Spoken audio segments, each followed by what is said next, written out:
Pan dulce? Grab one, yeah. Wala Spanish bread.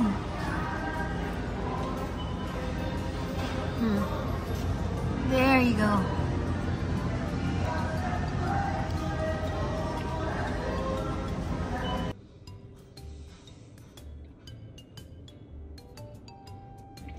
And this is the moment of truth, guys. Nasobrahan yung pag-init ko dito sa Spanish bread natin. Ayan o, nakita namin kagabi sa grocery. Itikman ko na siya, pero medyo napainit. Parang ang Spanish bread nila dito, yung palaman nasa labas. But at the same time, meron din yata siya sa loob. So, husgahan na natin. Masarap to sa kape, pero hindi pa ako nakakagawa ng kape. Let me try.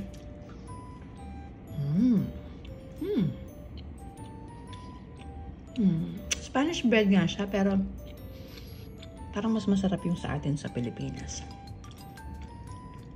Isang try pa.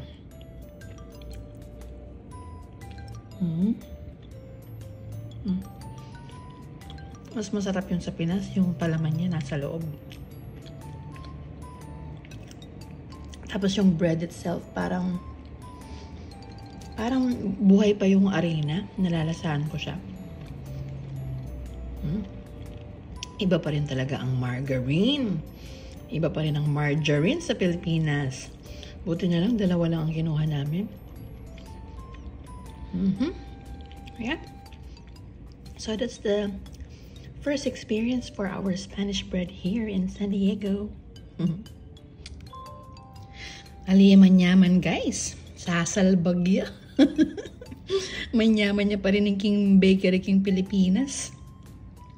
Kaya mabiyayitang kaya na.